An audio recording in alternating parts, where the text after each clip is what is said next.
नारी अगर अपनी जिद पर आ जाए तो क्या नहीं कर सकती। एक ऐसा क्षेत्र जहां सिर्फ और सिर्फ पुरुषों का वर्चस्व हो, वहां भी अपना एक नया मकाम बना सकती है।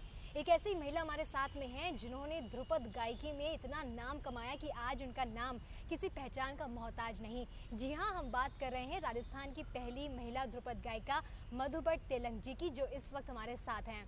मधु जी, पहले तो फर्स्ट इंडिया न्यूज़ पर आपका बहुत बहुत स्वागत है मैम। सबसे पहले मैं आपसे जानना चाहूँगी कि पहली महिला गायिका, ध्रुपद गायिका, बहुत बड़ा नाम, कितना मुश्किल भरा सफ़र रहा आपका इस मुकाम तक पहुँचने का? देखिए, ध्रुपद गायकी ओज की प्रधान गायकी है। जहाँ और गायकियाँ थोड़ी सुकुमलता लिए हैं, वैसे ये ध्रुपद गायकी थोड़ा सा इसमें दमखम की ज़रूरत है। तो जो महिला की प्रकृति होती है सुकुमलता, उसके थोड़ा सा खिलाफ में अपने को उस तरह का तैयार करना पड़ता है रियाज से। उसका वॉइस का प्रोडक्शन भी उसी तरह से बनाना पड़ता है। तो गमक हमारे यहाँ ख़ास तौर पे इसमें लेते हैं। तो और पखावज के साथ गाई जाती है गायकी। पखावज अपने आप में ओपन साउंड इंस्ट्रूमेंट है, परकशन है। उसके साथ हम लोग आते हैं, 2-2, ढाई-ढाई, 3-3 पूरी रात की कंसर्ट करते हैं। तो एक स्त्री के लिए चैलेंजिंग है, इसलिए थोड़ा कठिन है ये सफ़र।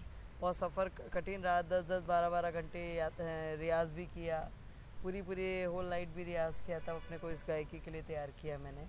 साथ में स्टडी भी की, डॉक्टरेट भी की, डॉक्टर की उपाधि भी ली है। स्टडी में भी हमेशा फर्स्ट क्लास रही। तो दोनों को साथ लेकर, ये भी कठिन है और उससे कठिन ध्रुपद गायकी है, तो दोनों को साथ लेकर के चलना बहुत ही कठिन रहा। मैं वो जानती हूँ कि मैंने गुड्डे गुड़ियाओं के खेल बहुत कम खेले अपने बचपन में। रियाज़ में 4-5 साल में मेरे पिताजी, जो मेरे उस्ताद रहे हैं पंडित लक्ष्मण भट्ट तेलंग, उन्होंने मुझे इस गायकी में पूरी तरह से निखारा है। अपने इसके लायक मुझे घंटों घंटों सिखाया है। समेतता उन्होंने इसमें पूरा व्यतीत किया। परिवार का मतलब, आप अगर इस मकाम पर हैं, उसके पीछे परिवार का बहुत बड़ा हाथ मानती हैं। ऑफ कोर्स मेरे पिताजी और मेरी माँ का बहुत सहयोग रहा। मेरी बड़ी बहन है डॉक्टर ईशा भट्ट तेलंग, वो ख्याल की गायिका है, किंतु उन्होंने मुझे बहुत उन्होंने भी सिखाया संगीत का। काफ़ी उनके द्वारा भी मुझे संगीत की काफ़ी गुर सीखने को मिले। आजकल वो टोंक में प्रिंसिपल हैं, ऐसे म्यूज़िक में वो लेक्चरर रही हैं, हेड ऑफ़ द डिपार्टमेंट भी रही हैं बूंदी गवर्नमेंट कॉलेज में। अब वो टोंक में इस समय प्रिंसिपल हैं। उन्होंने भी मुझे सिखाया काफ़ी। तो पूरी फैमिली का सपोर्ट है।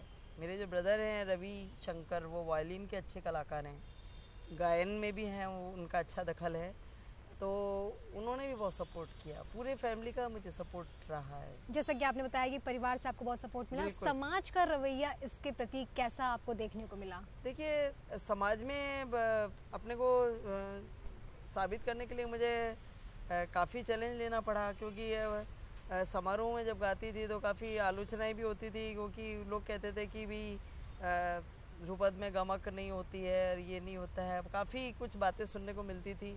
किंतु मैंने उसको स्त्री में गमक वगैरह लगा करके जो पुरुष जैसी गायकी, उसको समक्ष रख के साबित किया। तो आलोचनाएं तो समालोचनाएं तो बहुत रही हैं, बहुत लोगों ने किया, हमारे फील्ड के लोगों ने भी काफ़ी रखी हैं समीक्षाएं, और आलोचनाएं भी दोनों ही साथ चली हैं।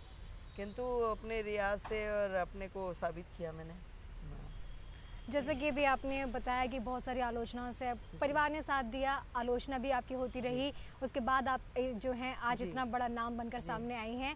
क्या एक वजह और ये भी आप मानती हैं कि आपके बाद ध्रुपद गायकी को जो है बाकी की लड़कियां जो इसमें आना चाहती हैं, या जो हैं जो रियाज कर रही हैं लेकिन बन नहीं पा रही हैं, उसके पीछे आप क्या वजह मानती हैं? परिवार का साथ ना होना या समाज का जो जिस तरह की आलोचनाएं झेली? इस साधना में ये मानिए कि 21, 22, 25 साल करीब, ये मान लीजिए लगभग 25 ही रहा होगा साल, मैंने बिल्कुल एकांत साधना की है।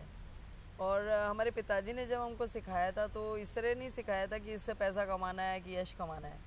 आजकल बिल्कुल विचारधारा चेंज है। हम लोगों ने साधना के लिए और ज्ञान प्राप्ति के लिए ये सीखा है संगीत, किंतु आज की जो पेरेंट्स हैं वो कहते हैं कि भाई इसका क्या फ्यूचर है, ये पहले सोचते हैं। सिखाने से पहले ये पूछते हैं कि इससे पैसा क्या कमा पाएगा बच्चा, या इससे क्या, इसकी व्यावसायिक क्षेत्र में इसका क्या महत्व है। तो ये ध्रुपद उसका मोहताज नहीं है। ध्रुपद विशुद्ध साधना है, योग की साधना है, और इसलिए हम लोगों ने पढ़ कर के नौकरी करना हमने साथ में उचित समझा कि अपने को सेव करो और फिर इस तरह की जो कठिन साधना है उसको साथ में करो। तो आज सबसे बड़ा जो इसका कारण है वो ये नहीं है कि लड़कियों को ये अच्छा नहीं लगता या इस क्षेत्र में उनको इसमें कुछ कठिनाई महसूस तो होगी डेफिनेटली, किंतु इतने साल, क्योंकि आज का शॉर्टकट का ज़माना आ गया। बिल्कुल। एक दो गाने गाए और रातों रात यश ले लेते हैं और स्टार बन जाते हैं, किंतु लंबा रास्ता नहीं होता उनका। हम लोगों ने लंबा रास्ता तय करके आए हैं। तो आज पेरेंट्स का थोड़ा सा विचारधारा चेंज हो गई है, क्योंकि हमारे पेरेंट्स ने कभी ये नहीं कहा कि इससे पैसा कमाना है, आपको यश बहुत प्राप्त करना है। आज के पेरेंट्स पहले ये देखते हैं कि इससे क्या मिलने वाला है। तो यदि ये देखेंगे तो फिर ध्रुपद नहीं चल पाएगा, बहुत ज़्यादा नहीं चल पाएगा।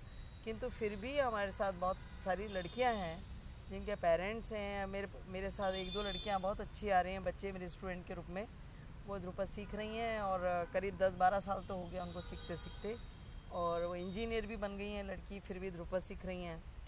माता पिता को मैंने पहले समझा दिया था कि हम लोगों ने भी पढ़ लिख करके दूसरा जॉब लिया है, फिर ध्रुपद गायकी को चलाया है, क्योंकि रोज़ी रोटी बहुत बड़ी समस्या है। अपने को सुरक्षित भी करना ज़रूरी है आज के समय में, कि किसी के सामने हाथ नहीं फैलाना पड़े। तो स्त्री को आत्मनिर्भर होना आज के समाज में बहुत ज़रूरी है, कि किसी के सामने मोहताज ना बने। आप अभी भी ये मानती हैं कि समाज में नारियों को वो हक नहीं मिल पा रहा जिसकी वो हकदार हैं? बिल्कुल सही, मैं इससे सहमत हूँ। कहा जाता है कि पुरुष और नारी बराबर हैं, परंतु अभी भी ये कहते हैं कि स्त्री सुरक्षित नहीं है। बहुत सारे आप अभी भी बहुत सारे जो है घटनाएं सुनी रहे हैं। तो ये एक भेद है स्त्री को लेकर के। अभी भी पुरुष की मानसिकता बहुत पॉजिटिव नहीं है। हालांकि बहुत बदलाव आया है, मैं ये नहीं कहती कि बहुत बदलाव नहीं है, बदलाव बहुत आया है, किंतु फिर भी अभी भी वो खुलापन नहीं है स्त्री के सुरक्षा को लेकर के।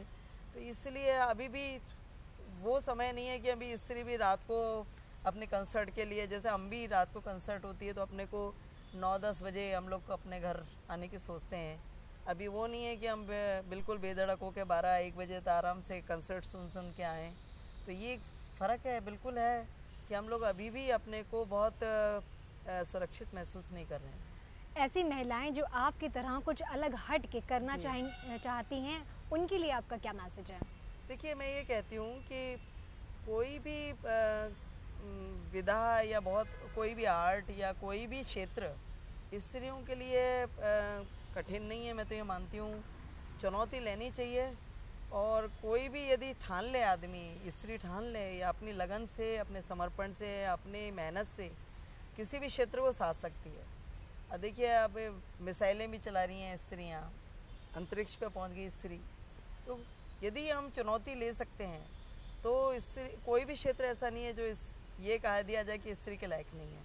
जब हमारे समय में था तो ये कहते थे कि स्त्रियों ये ध्रुपद नहीं गा सकती, ये पुरुषों की शैली है। किंतु हमने फिर भी इस क्षेत्र में पदार्पण किया, क्योंकि बचपन से थोड़ा जुझारू रहे, ये सोच करके कि हमको जो काम हमको कहा जाता है कि स्त्रियों के लिए नहीं, हम उस क्षेत्र में ज़रूर जाएंगे। तो गायकी के क्षेत्र में हमने ध्रुपद को ही चुना, और हमारी लगन देखी, हमारे पिताजी ने इसको सिखाया, हमारे डेडिकेशन, हमारी मेहनत को देख करके उन्होंने इस यात्रा को आगे बढ़ाया। तो ये थी हमारे साथ राजस्थान की पहली महिला ध्रुपद गायिका मधु भट्ट तेलंग जी, जिनका ये कहना है कि अगर दिल में कोई भी कुछ भी ठान ले तो इस दुनिया में कुछ भी हासिल कर सकता है। फर्स्ट इंडिया की मुहिम भी यही है कि आप नारियों का सम्मान करें, उनकी इज्जत करें, ताकि वो आगे से आगे बढ़ सकें और आपके साथ कदम से कदम मिलाकर चल सकें।